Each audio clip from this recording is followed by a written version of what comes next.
Hi there, it's Justin Madders with my regular report back, MP for Ellesmere Port and Neston. This week I am actually in Neston, the beautiful Stanleyfields Park, which I thought I would come along and show off to people possibly from outside the area who don't know what lovely facilities we have here. It's a very well used park right in the heart of Neston, and as I say, I thought I'd just show you what it looks like. So hopefully if you live nearby you can pop along whilst we've got some good weather and use the facilities. And I think Neston has been the big issue this week because we've had some concerns about ambulance response times in the area.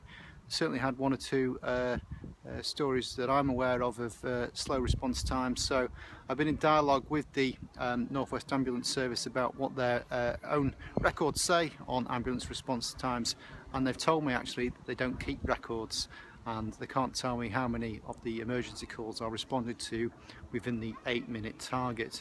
Now I think that's pretty unacceptable. I think if you don't know how you're performing, you don't know whether there's need for improvement. I have seen a website which appears to collate the details of response times based on Freedom of Information Act requests, and that shows that in Neston only 26% of emergency calls are responded to within the 8-minute limit. If that is correct, and I don't know whether it is, but it's the best information I've got, if that is correct, then it is something that needs urgently addressing. The similar figures for Ellesmere Port are around 80% and sometimes a little bit higher.